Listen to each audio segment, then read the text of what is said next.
Hai, Assalamualaikum semua. Selamat petang. Hao. Kita berjumpa lagi pada petang ini. Okey, untuk ya semestinya semuanya stay at home lah. Okey, kami dari kawasan PKPD ini, kami Fast to Print beroperasi untuk tempahan, sebut harga dan sebagainya, semuanya secara online. Dan kita tahu hari ini pula kes dah meningkat sehingga 9,000 lebih. Okey, sikit lagi dah nak masuk 10,000 dah. So, kita teruslah kita jaga kita. Okey, dan sehingga bila PKP ni kita nantikan. Okey, so saya doakan semoga para usahawan, okey, still mana-mana yang boleh beroperasi secara online, yang menjual makanan dan sebagainya, terus bertahan dalam industri. Okey, terus kekal dalam industri untuk masa depan.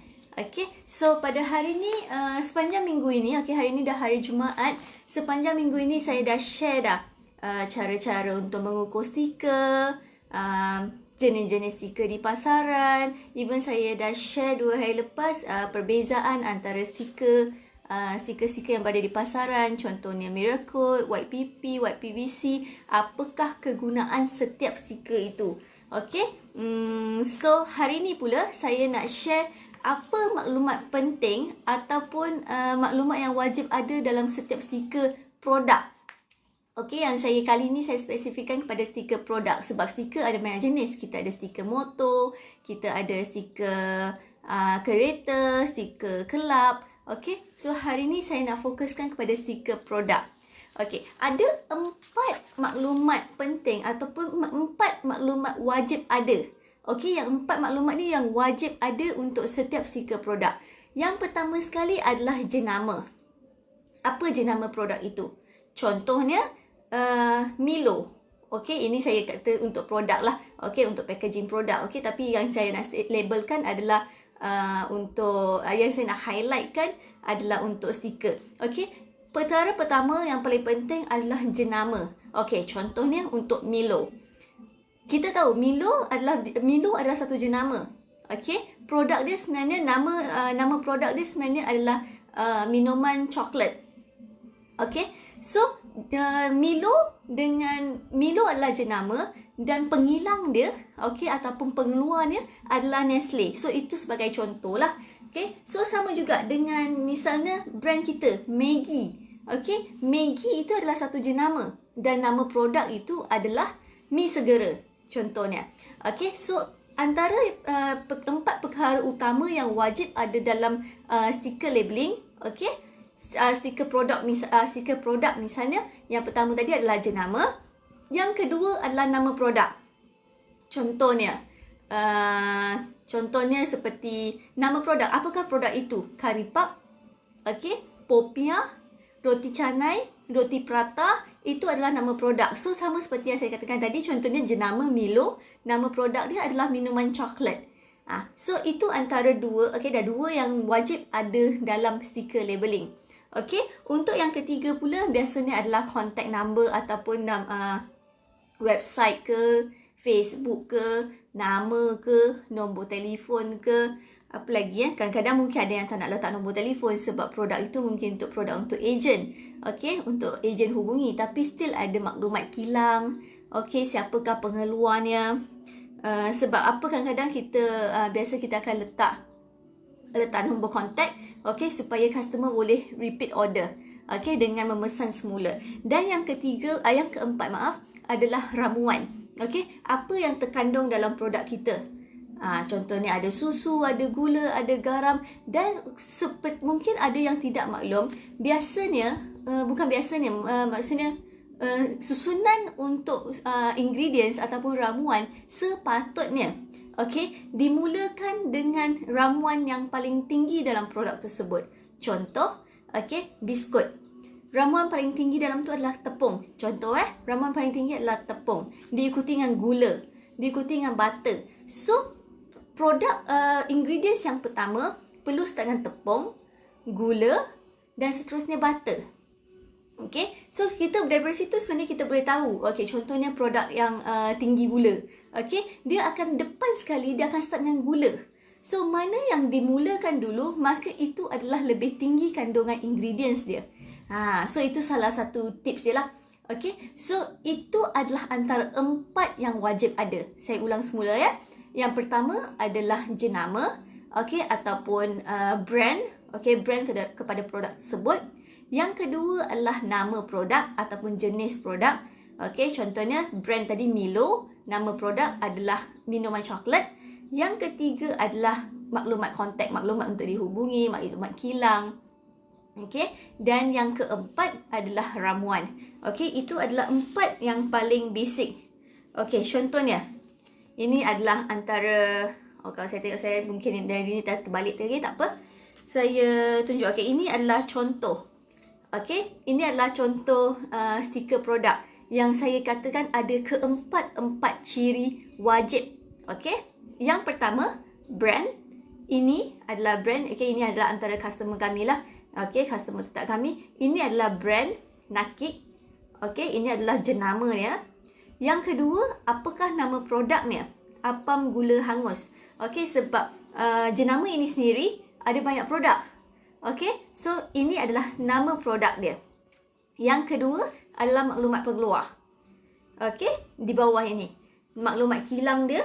Okay, adalah Nakik Cookies berserta dengan alamat, maklumat pengilang. Okey, dan yang keempat adalah ingredients.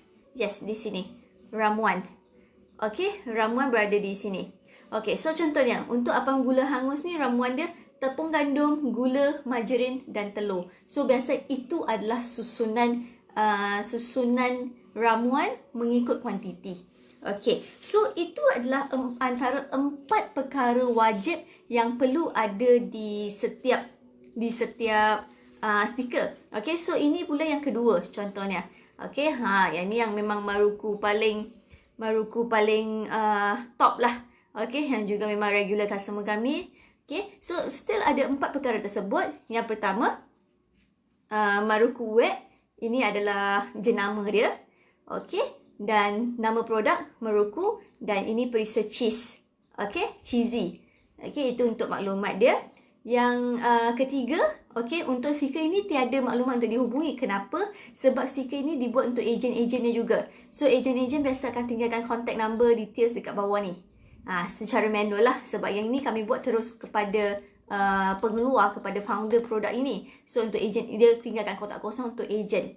Dan yang keempat adalah ramuan. Okay, contohnya campuran tepung uruku, rempah ratus dan sebagainya. So, ini adalah antara contoh stiker produk yang mempunyai keempat ciri yang saya katakan tadi. Okey, 4 ciri wajib. Namun, bukan itu sahaja sebenarnya yang ada dalam satu stiker produk. Okey, selain 4 perkara tersebut, 4 perkara wajib tersebut ataupun 4 perkara common tersebut, kita ada perkara yang kelima. Contohnya, cara penyediaan. Okey, saya rasa kalau di sini dia ada. Okey, cara penyediaan. Okey, kalau boleh nampak. Okey, contohnya susunkan apam sejuk di atas piring, kukuskan selama 10 minit. Okey, itu adalah antara cara penyediaan. Okey, ataupun contohnya benda ni perlu digoreng selama 10 minit sehingga kuning keemasan. Itu adalah antara contoh cara penyediaan. Okey, itu kalau yang perlu disediakan lah. Kalau yang dah siap untuk ready to eat, biasa tak ada. Okey, untuk bahagian cara penyediaan. Sebab tu saya katakan yang tadi adalah 4 yang wajib ataupun yang paling common. Okey, bila yang kelima ni adalah bergantung pada produk. Okey, dan yang keenam, logo halal. Logo halal jika ada halal lah pada produk tersebut. Okey, so contohnya macam yang ini. Ada logo halal di bahagian bawah. Okey, logo halal ini perlu didaftarkan semestinya. So, siapa-siapa yang dalam industri makanan, industri perkilangan, okey, sudah sedia maklum lah. Logo halal yang perlu didaftarkan dengan JAKIM. Okey, Jabatan Kemajuan Islam Malaysia. Dan kita pun tak boleh nak pakai sesuka hati. Sebab kita pun sedia maklum bahawa setiap logo halal itu ada nombor siri. Okey, untuk perniagaan dan syarikat tersebut. Okey, nombor siri produk dan sebagainya. Okay, so itu adalah berkenaan logo halal Ini kalau halal Malaysia, yes. Halal Malaysia, ya. Yeah. Okay, so selain daripada logo-logo halal, okay, antara logo yang biasa diletakkan pada stiker produk, okay, adalah logo mesti, okay, logo mesti yang dikeluarkan oleh Kementerian Kesihatan Malaysia ataupun logo buatan Malaysia. Okay, ini adalah contohnya lah, logo mesti, logo buatan Malaysia kalau untuk produk buatan Malaysia lah. Okay, so setiap produk, setiap logo, okey, setiap logo itu membawa maksud-maksud tersendiri. Okey, so selain daripada itu, okey, so yang kelima cara penyiadaan, yang keenam logo halal, yang ketujuh logo-logo berkaitan dengan produk, yang ke-8 pula adalah barcode. Okey, untuk barcode ini, biasanya kita akan bergantung kepada mana nak dipasarkan. Biasanya kalau untuk company-company yang nak pasarkan, contoh utamanya pasar raya, okey, terutama nak pasarkan produk ke pasar raya misalnya, akan perlukan barcode sebab kebanyakan pasar raya ialah sebab nak mudahkan, so nak tak nak memang kena ada barcode. Okey, so kalau contohlah produk itu untuk dipasarkan, dimarketkan di gerai-gerai ataupun kedai makan, so mungkin keperluan barcode itu tidak perlu lagi. Okey, tapi andai kata nak masuk ke pasar raya dan sebagainya, barcode diperlukan. So barcode ini perlu didaftarkan lah, okay. So perlu daftar dengan syarikat, dan once dah daftar, dah dapat nombor, baru boleh generate, diletakkan pada stiker-stiker produk kita. So yang paling penting adalah barcode itu perlu didaftarkan terlebih dahulu. Okay, kita tak boleh create nombor kita sendiri sebab semua nombor itu adalah unik untuk company yang telah didaftarkan. So tak boleh lah, contohnya saya tengok barcode orang ni, okay, 988, okay, contohnya saya bacakan 955576840148. Okey, bolehlah saya nak ambil nombor dia yang selepasnya 149 untuk buat dekat company saya pula. Tak boleh. Okey, sebab nombor ini telah didaftarkan atas nama company lain. Even kalau saya ambil nombor turutan dia pun tak boleh sebab yang daftar dia bukan satu nombor saja. Kalau tak silap saya 100 ataupun 1000 nombor yang didaftarkan untuk satu company. So kalau kita nak buat, kita tak boleh seolah-olah okey kita pusinglah nombor belakang dia secara random. No. Okey, untuk barcode ada keperluan yang, maksudnya ada syarikat yang perlu didaftarkan. Bukan kita boleh ataupun kita rekalah nombor kita sendiri. No. Okey. So next pula yang ke-9. Okey, ini adalah antaranya, bukan perkara wajib. Antaranya adalah nutrisi makanan. Okey, nutrisi makanan semestinya kita perlu jalankan R&D dululah. Sampel makanan perlu dihantar. Sampel makanan perlu dihantar ke jabatan untuk menjalankan penyelidikan untuk dapatkan nutrisi-nutrisi dalam tu. Okey, so contohnya macam ini. Dia ada moisture dia berapa, fat dia berapa. Okey, so kalau kita biasa, yalah, inilah yang kita paling concern. Okey, kalau sebagai ibu-ibu, okey, yang punya anak, kalau kita nak beli produk untuk anak kita, okey, kita nak pastikan kurang gula dan sebagainya, kita akan compare. Okey, kita akan compare maklumat nutrisi. Contohnya kita ada jenama A dan jenama B. Okey, kita akan compare apakah nutrisinya. Okey, contohnya bila tepung susu misalnya. Okey, mana yang DHA tinggi, mana yang protein tinggi, mana yang zat besi tinggi. Okey, mana yang kurang gula. Okey, itu yang biasanya pengguna akan concern. Okey, so nak dapatkan nutrisi makanan, usahawan perlu tahu kita perlu hantar untuk R&D. Bukan kita boleh reka sendiri ataupun dapat macam tu saja. Okey, so untuk maklumat yang ke-10, okey, berat produk. Okey, berat produk ataupun yalah isi kandungan dia. Sama ada berapa liter, 1 liter, 2 liter. Okey, itu antaranya. Dan yang ke-11 adalah kuantiti dalam packing tersebut. Okey, sebab kadang-kadang ada produk yang sama, dia ada 10 piece per pack, 20 piece per pack. So itu adalah antaranya lah. Okey, dan yang akhir sekali adalah suhu. Suhu yang perlu dikekalkan untuk produk tersebut. Contohnya macam sos. Okey, contoh untuk sos, okey, perlu ditempatkan di suhu bilik, dan selepas dibuka perlu disimpan di dalam peti sejuk. So itu antara maklumat. Okey, sebab untuk kadang-kadang ada juga pengguna, okey, saya dah buka ni, saya nak simpan kat mana? Simpan kat peti sejuk ke? Simpan kat luar ke? Okey, dan juga kalau untuk produk yang frozen. Okey, produk yang frozen, okey, dia perlu diletakkan di negatif 18 misalnya. Okey, ataupun untuk susu. Okey, susu ni, okey, once dibuka perlu diletakkan di mana. Okey, di dalam peti sejuk ataupun pada freezer apa semua, berapakah suhunya untuk mengekalkan kesegaran produk tersebut. Okey, so itu adalah antara 12 maklumat yang perlu ada dalam stiker produk makanan. Okey, yang saya dah kongsikan tadi, 4 adalah yang utama, iaitu jenama, nama produk. Yang ketiga adalah maklumat untuk dihubungi. Dan yang keempat adalah ramuan ataupun ingredients, bahan-bahan kandungan dalam makanan tersebut. Okey, so itu adalah 4 perkara wajib. Okey, bukan 4 perkara boleh katakan wajib lah. Yang paling common untuk makanan. Okey, sebab even kalau stiker yang kalau kita dah nampak stiker dekat produk-produk di kedai ataupun produk di gerai, okey, first dia akan tulis, okey, contohnya mi kari Nyonya daripada, lepas tu dia akan ada brand dia, ataupun mi kari Kak Liza for example. So itu mi kari Kak Liza tu sendiri adalah jenama dan juga nama bahan dia. So kita akan letak, okey, biasa peniaga akan letak logo WhatsApp dengan nombor. So itu adalah maklumat untuk dihubungi. Okey, benda yang simple saja, tapi kita perlu detailkan. Sebab apa saya perlu kongsi apa maklumat penting yang perlu diletakkan di dalam label makanan ataupun label-label produk. Sebab kadang-kadang bila kami sebagai pihak designer, okey, ataupun pihak pengilang, pihak pengeluar cetakan, okey. So bila kita minta maklumat daripada customer apa yang diletak dalam tu, customer blur, customer tak ada idea, customer tak ada maklumat. Okey, kami sebagai pihak designer, sebagai pihak pencetak, kami boleh designkan ikut keperluan ataupun ikut kehendak customer. Okey, tapi kalau customer tak bekalkan maklumat-maklumat tersebut pada kami, kami tak boleh nak buat apa. Okey, contohnya maklumat untuk dihubungi tak ada, okey, ataupun maklumat ingredients tak ada. So bila customer tak perlu buat pada kami, takkan kami nak reka-reka pula maklumat dan sebagainya. So itu yang paling penting untuk para usahawan tahu apa yang paling common. Okey, paling common, paling basic ada 4 perkara yang saya katakan tadi, dan selebihnya adalah mengikut kesesuaian produk. Mengikut kesesuaian produk, mengikut demand, sama ada produk itu sudah mempunyai logo-logo yang diiktiraf ataupun tidak, okey, barcode dan sebagainya. Semua itu adalah bergantung pada produk itu sendiri, bergantung pada company usahawan itu sendiri.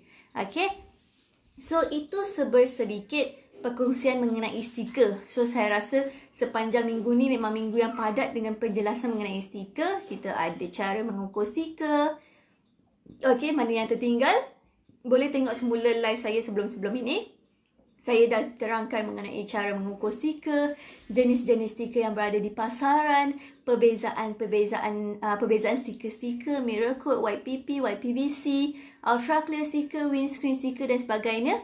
Okey, so perbezaan ataupun ciri-ciri setiap stiker, apakah kegunaan dia, okey, di mana sesuai diletakkan. Contohnya YPVC stiker sesuai dijadikan sebagai stiker kereta, wallpaper rumah sebagai stiker lantai, okey, sebagai stiker signboard, stiker indoor, stiker outdoor, apa material yang sesuai. Okey, bila kita nak guna transparent stiker, bila kita nak guna ultra clear stiker, sepanjang minggu ni saya dah jelaskan, saya dah share, okey, maklumat-maklumat mengenai stiker tersebut. Dan hari ini pula saya share mengenai maklumat-maklumat yang perlu berada di sesebuah ataupun satu-satu stiker produk.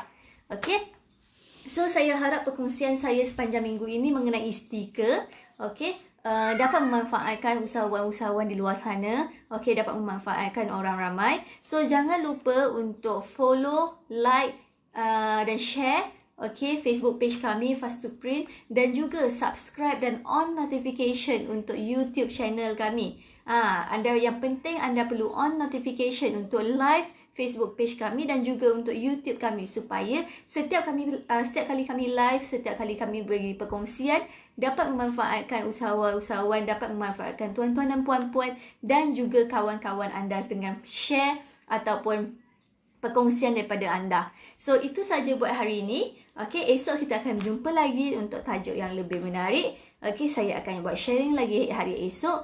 Okey, so itu saja daripada saya hari ini. Assalamualaikum. Bye.